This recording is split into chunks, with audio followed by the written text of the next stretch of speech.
So welcome back to the vlog guys. ये वाला vlog जो होने वाला है ये होने वाला है मेरे फ्रैक्चर के रिगार्डिंग। मेरे पास इंस्टाग्राम पे भी काफ़ी मैसेज आ रहे थे कि प्लीज़ शेयर योर एक्सपीरियंस। एक दो पेजेस हैं जिन्होंने मुझे बोला कि please share your experience. So I thought why not to make a full video type of thing and share my experience with this thing. तो लास्ट वाले व्लॉग में मैंने आपको बताया था कि मेरा फ्रैक्चर कैसे हुआ था, कैसे लेग ट्विस्ट हुआ, कैसे मैं हॉस्पिटल गई, कैसे एक्सरे एंड एवरीथिंग, और उसके बाद की कहानी मैंने आप लोगों को नहीं बताई है।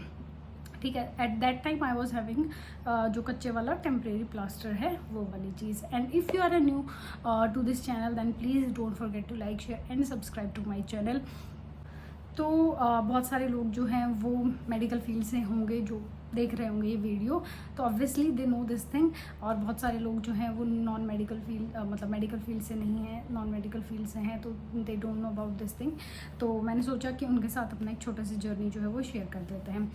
तो जो मेरा जो प्लास्टर हुआ था temporary plaster, that was for a week. और टेम्प्रेरी प्लास्टर का कभी भी फ्रैक्चर होता है तो आपने देखा होगा हमेशा बैंडेज के साथ जो है वो प्लास्टर किया जाता है, कच्चा प्लास्टर जिसे हम लेमन लैंग्वेज में बोलते हैं। तो उसका रीज़न ये होता है दैट यू हैव स्वेलिंग। और अगर इन केस अगर आप एकदम से परमानेंट प्लास्टर कर देते हैं तो there are chances of getting the area जहाँ पे आपका प्लास्टर हो रखा है, जहाँ पे कास्ट हो रखा है, वहाँ पे you can get cyanosis and blood circulation जो है वहाँ पे वो ब्लॉक हो जाएगा and it can further lead to complication. तो ये रीज़न होता है सबसे पहले टेम्प्रेरी प्लास्टर करने का कि once the swelling subsides then you can have this permanent plaster type of thing. Okay, now after a week I went to the consultant. अब मैं ट्रीटमेंट कहाँ से ले रही हूँ? मैं ट्रीटमेंट अपने ही हॉस्पिटल से ले रही हूँ। अब एक वीक के बाद मेरे पैर की कंडीशन क्या थी उसकी वीडियो मैं यहाँ पे इंसर्ट कर दूँगी कि मेरा पैर एक वीक के बाद ऐसा लग रहा था। I took some pictures and photographs of that thing, तो यहाँ पे मैं इंसर्ट कर दूँगी। You can watch how my leg look after 1 वीक। नाउ द थिंग वॉज कि मेरे पैर में फ्रैक्चर के साथ साथ स्प्रेन भी आया हुआ था और मेरे को अच्छी खासी वाली स्वेलिंग थी। अब ये जो स्वेलिंग है ये मेरी काफ़ी हद तक आफ्टर 1 वीक जो है वो सबसाइड हो गई थी। अब बारी थी मेरे को प्लास्टर चढ़ाने की। तो ये जो प्लास्टर है ये कौन से वाला चढ़ना था?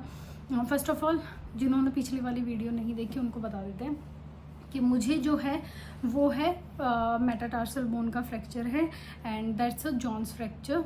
तो यू कैन गूगल इट या फिर मेरी लास्ट वीडियो देख लेना, उसमें आप लोगों को पता लग जाएगा। तो अब बारी थी प्लास्टर होने की। तो I have this blue sort of plaster, ठीक है, जो आपने देखा ही होगा बहुत सारे लोगों को।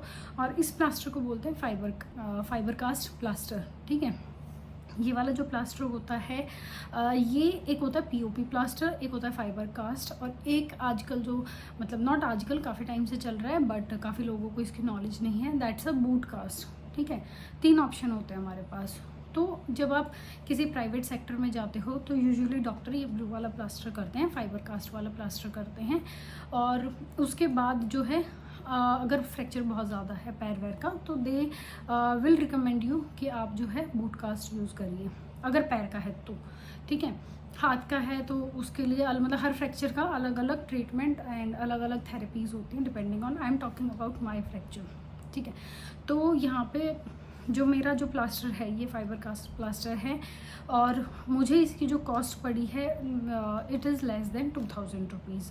अब आप कहोगे कि इतना कम क्यों है, इतना सस्ता? हम लोगों ने तो सुना है या आप लोगों के साथ भी अगर हुआ होगा तो प्राइवेट सेक्टर में अगर आप इसे करवाने जाते हो तो कंसल्टेशन फ़ीस होती है। फिर डॉक्टर ये आप बाहर से नहीं लेकर आते हो, उनके पास अपना खुद ही ये सारी चीज़ें रखते हैं। तो वहाँ पे क्या होता है कि दे सेट अ कमीशन कि इस मतलब फाइबर कास्ट जो अगर आप प्लास्टर करवा रहे हो तो इतना हम अमाउंट इसका चार्ज करेंगे। तो उनका फिक्स रहता है 4000 5000, ऊपर से कंसल्टेशन फ़ीस हो जाती है या एक्सरे चार्जेस हो जाते हैं, ये हो जाता है वो हो जाता है। ऑब्वियसली मैं गवर्नमेंट हॉस्पिटल में गई थी तो ना तो मेरे एक्सरे के कोई चार्ज लगे ना ही मेरी कोई कंसल्टेशन फ़ीस थी।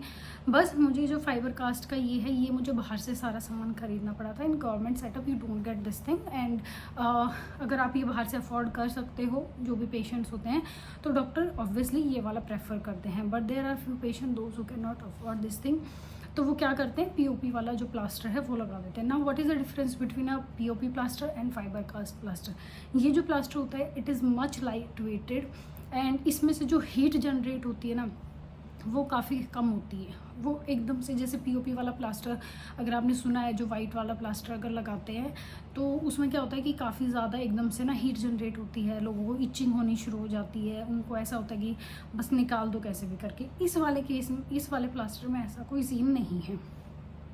सो अब ऐसा भी नहीं है कि बिल्कुल भी फील नहीं होता। Now let me share my experience of first day. जिस दिन मैं इसे लगवा के आई थी ना, दिन में I was not feeling anything कि मुझे कोई इरिटेशन हो रही है, कोई मैं अनईजी फील कर रही हूँ या कुछ भी ऐसा है। मैं बहुत नॉर्मल थी, मेरे को बहुत ही अच्छे से, बहुत ही आराम से ये प्लास्टर हो गया था ठीक। लेकिन जैसे ही रात को सोने की बारी आई, मुझे इतनी ज़्यादा एंग्जाइटी हुई, इतना ज़्यादा अनकंफर्टेबल फील हुआ। क्यों? क्योंकि जो कच्चा प्लास्टर होता है ना, उसमें आपका ये वाला जो पोर्शन होता है, वो suppose this is my leg, तो ये वाली जो चीज़ थी, ये मेरी ये वाला जो पोर्शन था, ये वाला, ये बैंडेज से था, तो इसको मतलब ऑब्वियसली यहाँ पे थोड़ा सा इजी हो जाता है। लेकिन अब ये वाला है, इसमें I can not move my leg like this and this, ठीक है। मैं इसका फ्लेक्शन और एक्सटेंशन नहीं कर सकती हूँ लेग का। तो मुझे इतना अनईजी हो रहा था, मैं रख के सो नहीं पा रही थी। मेरे को रात को इतनी एंग्जाइटी और अजीब सा होना शुरू हो गया था एट दैट पॉइंट। मतलब मैंने, आई रिमेंबर कि सबसे पहले पेन किलर लिया, उसके बाद मैं आराम से 3-4 पिलो ऐसे लगा के और थोड़ा सा बैठ के सोई थी, ठीक है। तो आफ्टर फर्स्ट डे थोड़ा सा मैं अडेप्ट हो गई थी, एंड सेकेंड डे से it was much easier for me. और अब मैं काफ़ी कंफर्टेबल हूँ और आराम से मैं सो भी रही हूँ, चल भी रही हूँ। अब चलती कैसे हूँ, ये भी क्वेश्चन मेरे पास आए हैं कि आप चल कैसे रहे हो, ये है वो है।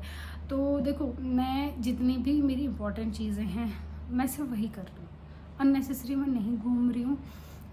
मुझे भी पता है कि what can be the complications, what can be the result of my negligence, ठीक है। ये लॉन्ग टर्म जो है इस पर इफ़ेक्ट पड़ेगा, तो मैं बहुत चीज़ों को ध्यान रख रही हूँ। तो अब ज़रूरी चीज़ों में मैं बता देती हूँ। ज़रूरी चीज़ों में ये है कि मैं किचन का कोई भी काम नहीं कर रही हूँ, ठीक है, कुछ भी नहीं कर रही हूँ।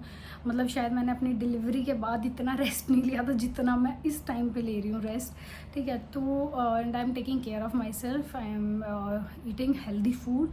और बीच में 1-2 दिन मैंने जंक भी खाया है, ऐसा नहीं है, बट ऑब्वियसली हेल्दी को मैं ज़्यादा प्रेफर कर रही हूँ। आई एम टेकिंग मेडिकेशंस, कैल्शियम है, विटामिन डी है, ये सारी चीज़ें फॉर गुड हीलिंग, ये सारी चीज़ें मैं ले रही हूँ। और उसके अलावा एंटी इन्फ्लामेटरी मैं ले रही हूँ, ठीक है, वो आपके डॉक्टर प्रिस्क्राइब करेंगे, उसी के अकॉर्डिंग ली जाती हैं। नेक्स्ट, पेन किलर मैंने एज सच नहीं ली हैं, because I have a greater pain threshold जो होता है ना, कि कुछ लोगों को पेन, थोड़े से पेन में they start crying, they take pain killers and they मतलब। तो मेरा पर्सनली आई फील लाइक, मतलब मैं अगर अपनी पूरी फैमिली फ्रेंड्स सब में देखती हूँ ना, I feel like I have a touchwood बहुत ही अच्छा मेरा पेन थ्रेशोल्ड है। तो I had taken pain killers like hardly 3 tablet लिए मैंने जब से मेरा फ्रैक्चर हुआ है, ठीक है। एंटी इन्फ्लामेटरी में ले रही हूँ, लेकिन एज सच पेन किलर्स नहीं ले रही हूँ। तो ये है। और उसके बाद एक इवेंट मैंने जो था वो अटेंड किया था, और एक मैंने कल का छोटा सा काम था। तो since last 14 days, it has been almost 14-15 days, तो मैं तब से सिर्फ यही काम कर रही हूँ, ठीक है। उसके अलावा मैं कोई काम नहीं कर रही हूँ, बस अपना washroom bed, washroom bed, bed पे बैठ के अगर ऐसा कुछ है छोटा मोटा काम वो मैं कर लेती हूँ, अदरवाइज़ वो भी नहीं, ठीक है। आई एम टेकिंग फुल रेस्ट। अब बेड पे बैठ के भी मैं ज़्यादा काम क्यों नहीं कर रही हूँ, रीज़न इस वाले थंब की वजह से। मुझे यहाँ पे, मैंने अभी इसका एक्सरे नहीं करवाया है, जब मैं इस वाले कास्ट को निकलवाने जाऊँगी तो surely I will get X-ray done of this thumb also, क्योंकि यहाँ पे I am having pain. I am pretty much sure कि यहाँ पे फ्रैक्चर नहीं है, बट मुझे डाउट हो रहा है कि बिकॉज ये पेन करता है। इफ़ जैसे मैं कोई कैप खोल रही हूँ, किसी बॉटल का ढक्कन खोल रही हूँ, तो मुझे यहाँ बहुत ही बुरे वाला पेन होता है। तो I think it's some sort of injury, तो वो मुझे एक बार फिगर आउट करना पड़ेगा कि ये क्या इंजरी है। तो ये थी ओवरऑल मेरे कास्ट की स्टोरी। और कैसे मैं नहाती हूँ ये भी बता देती हूँ, एक लास्ट चीज़ जो बच गई थी कि इस कास्ट के साथ मैं नहाती कैसे हूँ। तो देखो यार, you can gate many thing from Amazon for your cast. Any caste, like हाथ का हो, पैर का हो, कहीं का भी हो, तो यू हैव कास्ट कवर्स, ठीक है, आपको अमेज़ोन पे आराम से मिल जाएंगे, या फिर आप अपने केमिस्ट से भी ले सकते हो। तो आप उनको आराम से पहन के नहा सकते हो। बट आई डू देसी जुगाड़, मैं झूठ नहीं बोलती कि मैं देसी जुगाड़ करती हूँ। मैं पॉलीथीन लेती हूँ बड़ा सा एंड आई टाई इट अच्छे से, और उसके बाद मैं नहाती हूँ and then I dispose it of. तो this is how I am taking care of this thing. और चलने फिरने के लिए मैंने एक फ्रैक्चर शू लिया हुआ है, तो वो भी आपको अमेज़ोन से या अपने किसी भी पास के मेडिकल स्टोर से आराम से मिल जाएगा, वो लेना है। और एंड आई हैव स्टिक, जो मैंने आपको लास्ट वाले व्लॉग में दिखाई थी, and it has help me a lot, trust me. पूरा बॉडी वेट बेयर कर लेती है मेरा, और उठना बैठना, स्पेशली जब आप नहा के उठते हो ना, तो I can not stand without that thing. तो मैं बहुत ही मतलब उसके ऊपर अच्छे से अपना पूरा बॉडी वेट डाल के आराम से खड़ी हो जाती हूँ, बैठ जाती हूँ। तो that has help me a lot, ये था। और शू जो है, फ्रैक्चर शू जो है, वो भी आपको कहीं से भी मिल जाएगा। Invest in a good fracture shoe, I would suggest कि आप किसी और चीज़ में इन्वेस्ट करो ना करो, फ्रैक्चर शू अच्छे वाला लेना चाहिए। ऐसा ना हो कि आप एक फ्रैक्चर को ठीक करने के चक्कर में दूसरा कर लो, ठीक है। एंड ट्राई कि आप उसके लेवल का ही दूसरा जो आपका पैर है, उसकी जो स्लिपर हो ऑलमोस्ट सेम लेवल के हो। तो मैं एक पैर में अपने घर की बहुत ही पुरानी सी चप्पल है वो पहन के घूम रही हूँ, और दूसरे पैर में fracture shoe, because I know कि वो थोड़ा सा इक्वल लेवल के हैं। So this was all about my fracture story. This is how I am taking care of. अब it was all about the video.